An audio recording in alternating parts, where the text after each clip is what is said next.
Good morning, Bitcoiners. I hope you're doing well. Let me see if people are coming in the chat.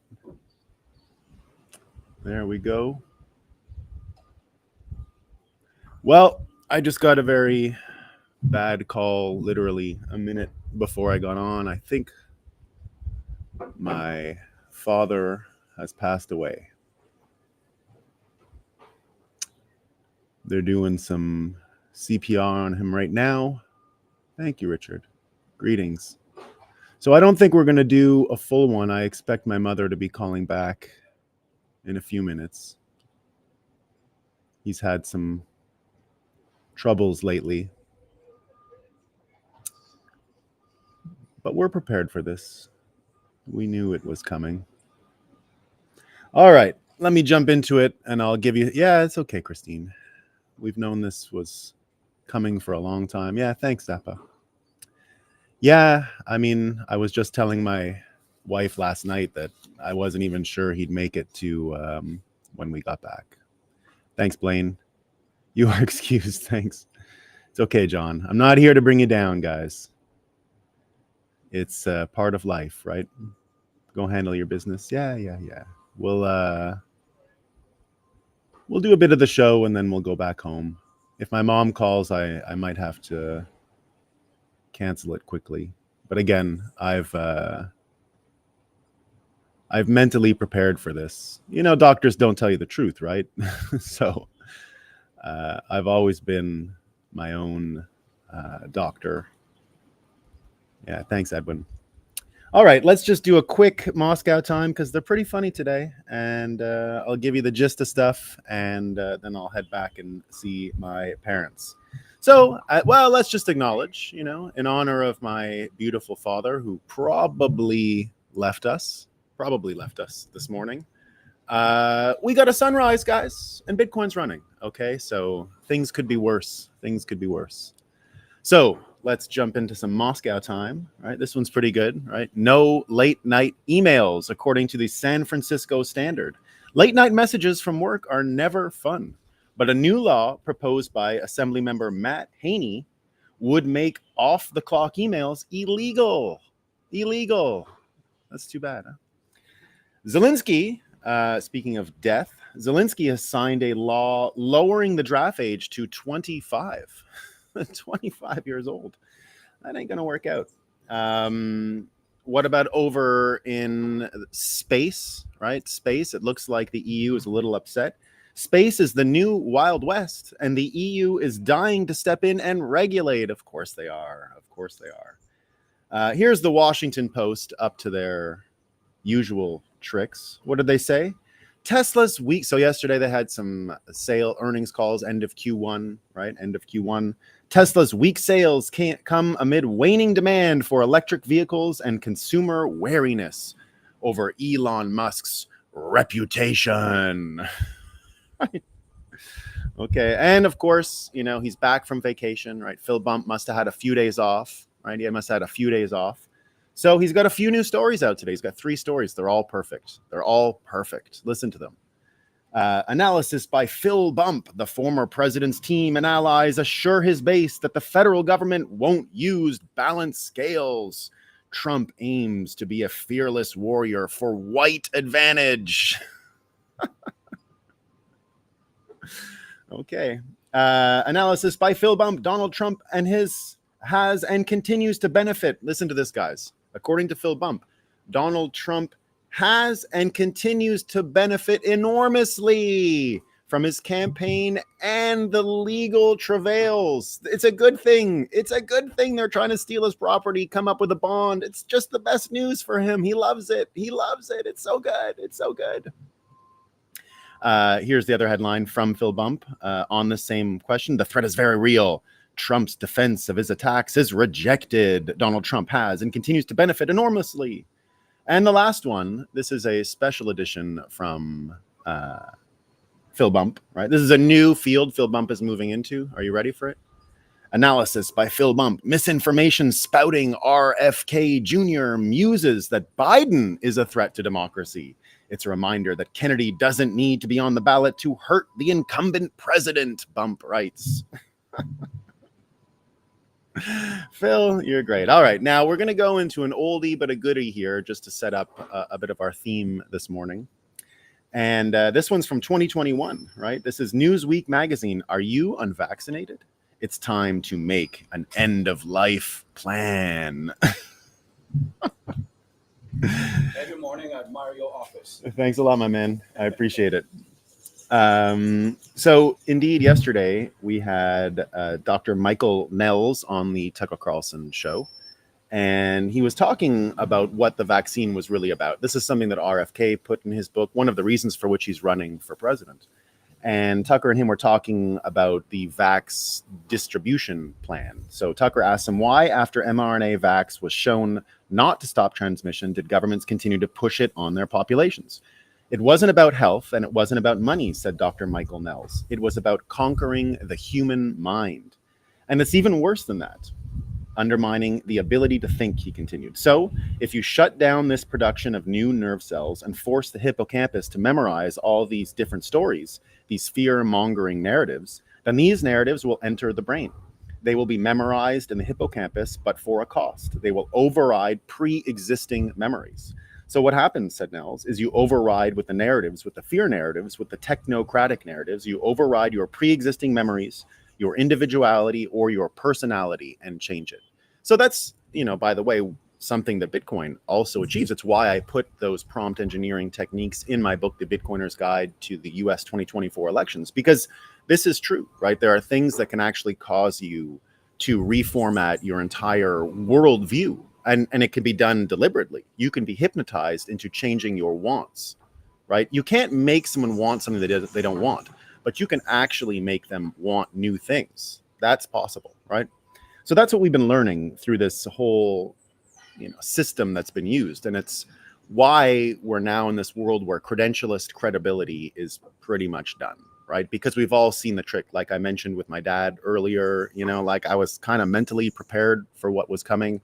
The doctors would tell me stuff and he would tell me stuff. And it didn't take me much to figure out that we were on limited time here, right? Limited time. So this idea then that the credentialist system, right? And it's really, COVID was a big trigger for that, where we saw, well, maybe these people with paper in their hands don't really know what's going on. And maybe the paper doesn't really refer to them knowing what's going on, but it's happening across all fields now. The same thing that we learned from COVID, because this definitely, COVID itself had the sort of forking effect, right? A bunch of people doubled down on credentialism, but a bunch of others went, nah, this whole thing's a scam.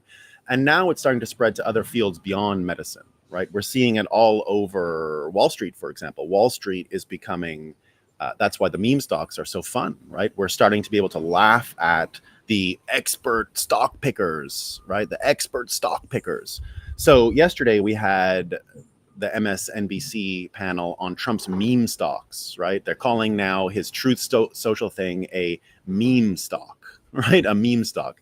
And you had, on MSNBC, you had Andrew Ross Sorkin going there saying that where's the SEC? Clearly, this is one of those meme-like stocks where there's clearly a group of people pushing up the price to transfer money to the former president.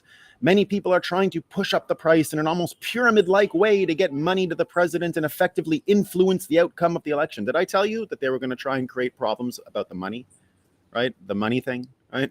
It was going to be one of the things they went after Trump for.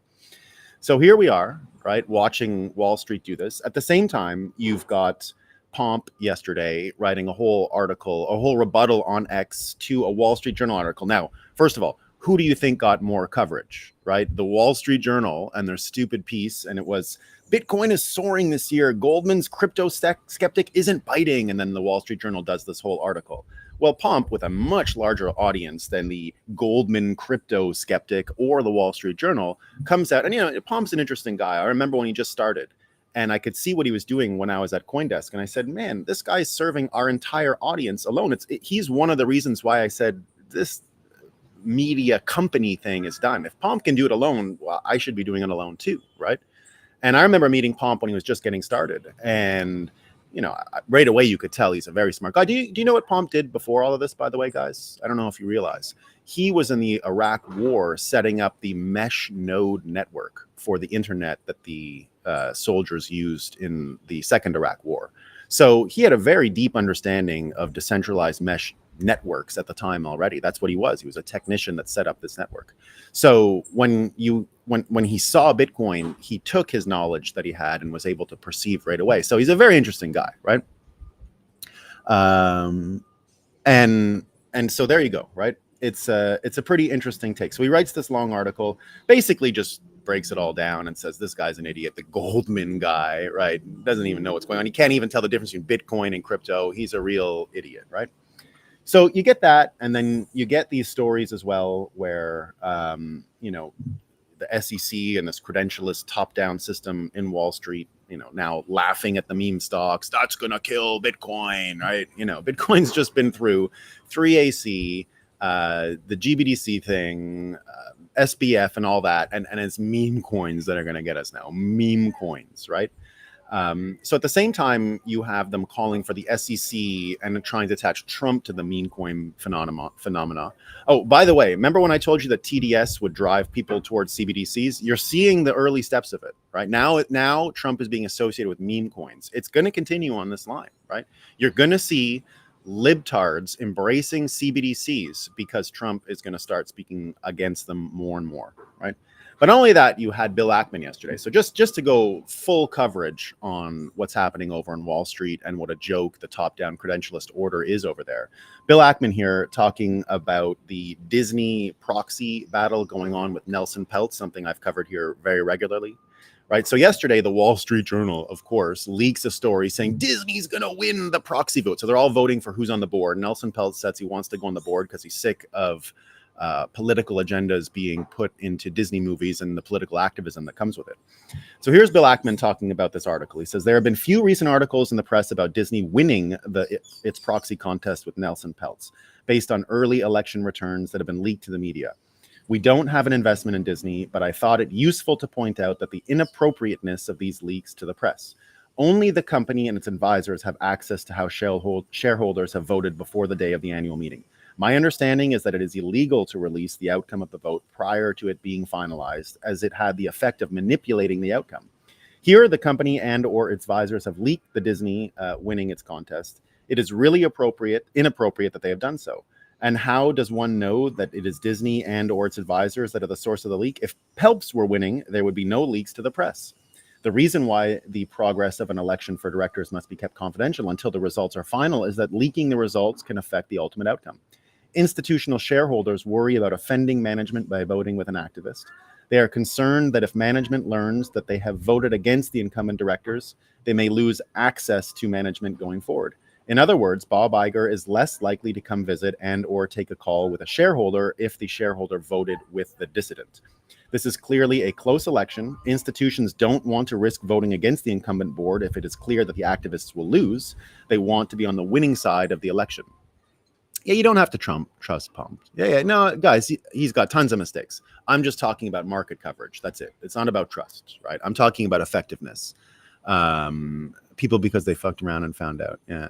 Personal responsibility, Max, I am. Yeah, don't blame others for your poor decisions. Yeah, I'm not here to try to tell you to trust Pump. I'm saying I like him, right? For various other reasons, but I didn't invest in BlockFi or collateralize my stuff because he said it was a rocket ship, right? Like, I get what he is. He's not out to make you poor and him rich. He's not trying to steal from you to get rich. He's a very generous person. He made a mistake. I mean, I forgive him, right? I forgive him. Anyway, going back to this thing here. Here, the company and or its advisors have leaked the early results in order to tip more institutions and other shareholders to vote for the incumbent board, unfairly tipping the scale. This is unfortunately not an uncommon practice. Years ago, in our proxy contest with ADP, the company and or its advisors did the same thing. The SEC should go do a thorough investigation of this proxy contest and appropriately punish whoever is responsible for the miscarriage of shareholder governance and justice. Companies of the caliber of Disney and or advisors should not behave in this way. Lastly, but importantly, I think highly of Nelson Peltz, he says. I am sure he would be greatly additive as a member of the Disney board. Ask yourself, why is the company fighting so hard to keep him off? The fact that the company leaked the early returns to the media is further evidence that an activist of Nelson's caliber deserves to be on the board. He says, based on my knowledge of Nelson's capabilities and the dirty tricks implemented by the company and its advisors, I strongly recommend that shareholders vote for Nelson Peltz for the Disney board. Institutions who have already voted still have time to change their vote. It is time that we make an example of Disney here so that this bad practice does not continue to poison shareholder democracy. So what did I say also with this Bill Ackman fella? He is coming along. And again, my prediction is he's going to have to embrace Bitcoin full Monty. There's going to be no choice for someone like him. He's going to come to that conclusion. If this election gets manipulated, it's already bringing up questions of the wider election, right? And now, if you saw this stuff in elections, in the same way that credibility in the SEC, and by the way, the SEC is probably going to be done through the Supreme Court this year with the Jarkissi versus SEC case. I think that's going to cut most of its power. We've been following that closely. The idea that they're both enforcement and rule makers is in contradiction to the separation of powers according to the constitutionally mandated separation of powers. It's like putting the judiciary inside the executive branch. So they're not supposed to be able to do that. What we should have is a system where civil courts can interpret SEC rule making, which is no longer possible. They have their own specialized courts because it's rocket science, not because it's complicated, because they make it complicated to keep people out, right? So that's what we're going to see, right? He did Bitcoin graffiti.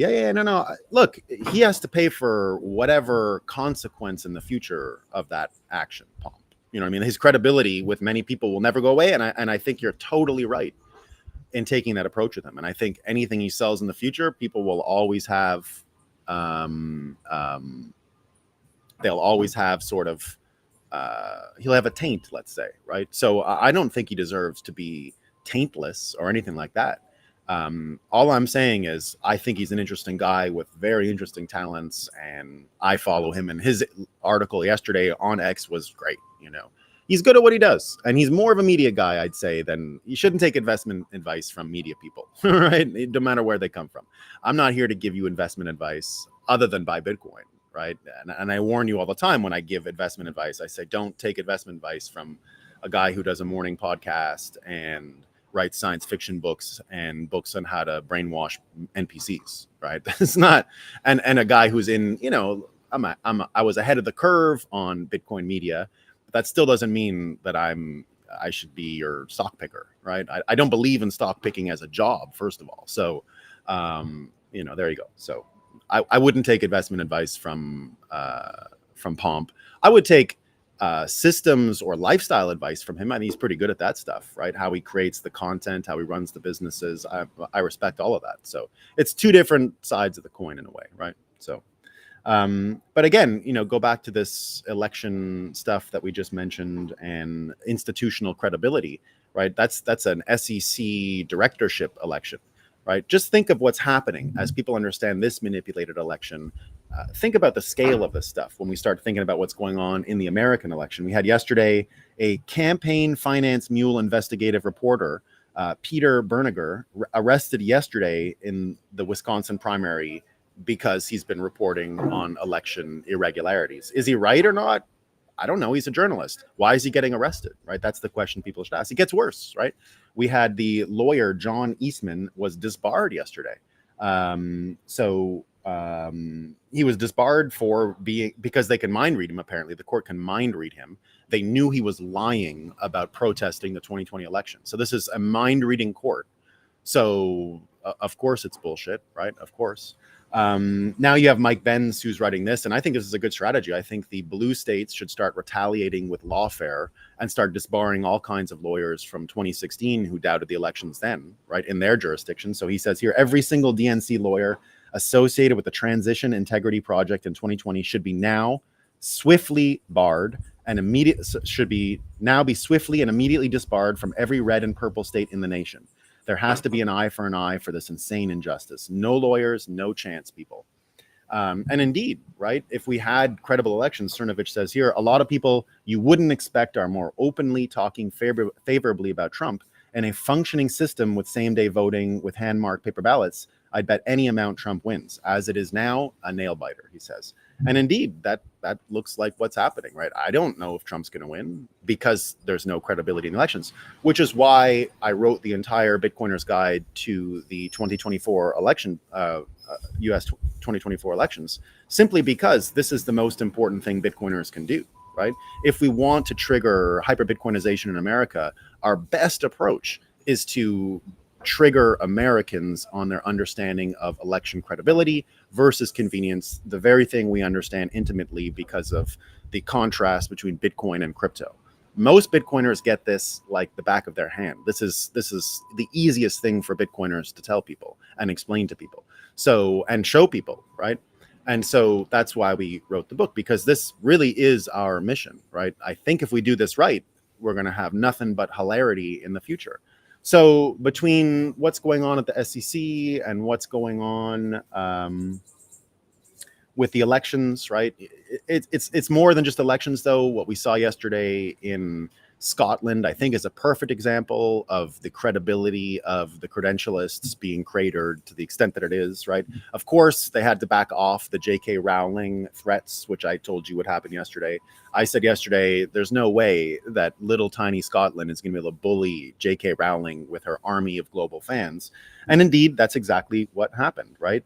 Wall Street Silver saying here, J.K. Rowling won a significant victory over Scotland's new speech restrictions after daring the police to arrest her over comments criticizing transgender ideology, as Police Scotland said they would not take criminal actions against the Harry Potter author after activists reported her statements to law enforcement. Now, understand, according to, what's his name? Alan Farrington, Bitcoiner Alan Farrington, who I guess lives somewhere up there, says, just to be completely clear, J.K. Rowling's tweets absolutely are criminal under this insane new law. It's just that they are worried about enforcing it in a way that would put its stupidity quite so dramatically on show. But we love the stupidity on show, right? We absolutely love the stupidity on show. It's perfect. It's perfect. So we're seeing credibility in credentialism and medicine done, in Wall Street done, in the legal system and the law enforcement done, which is setting things up for a viral triggered hyper Bitcoinization. Once people understand that the top-down infrastructure, exactly what we were talking about with brainwashing people with the COVID vaccine, that it was about controlling human thought more than it was about anything else. We're starting to understand that, and we're starting to understand the weakness of having the top-down system. So what we're going to see here, I think anyway, is all of these things compounding. We're going to be able to understand the elections better, and we're going to be able to apply this knowledge in such ways that we're going to be able to question the system in ways we never were able to before. And indeed, just like we were talking about reprogramming the subconscious of people, that's about to happen, right? And it's happening on a deep level. This is what I'll leave you with today, because I've got to go see some family. So indeed, short episode today. By the way, I won't repeat it because it's depressing for you guys, but I've got probably some death in the family. So I'm going to go check that out. So here's what we found out. This is from the New York Times, that school absences have exploded almost everywhere, right? So from before COVID, you had about 13 or 15% of students that were chronically absent from school. It's now up to 26%, 28%. Cat Girl Kulak writes, the COVID lockdowns might end up being the greatest accidental gift to dissidents and right libertarians since the regime came about. Over a quarter of children no longer submitting to regime indoctrination above and beyond the massive rise in homeschooling. The regime is dying, right? Indeed, the regime is dying, right? The regime is dying. All right, team, I'll read a couple statements here, and then I'm going to get going. My wife still doesn't know what's going on, so I'm going to go talk to her. And I'm assuming my mom, they got people there right now, so I'm assuming she's dealing with that, but I expect her to call me back in a few minutes. But let me see what's going on here. Let me talk to the Rumble folks. Morning, bigots, Drew says. You bigots.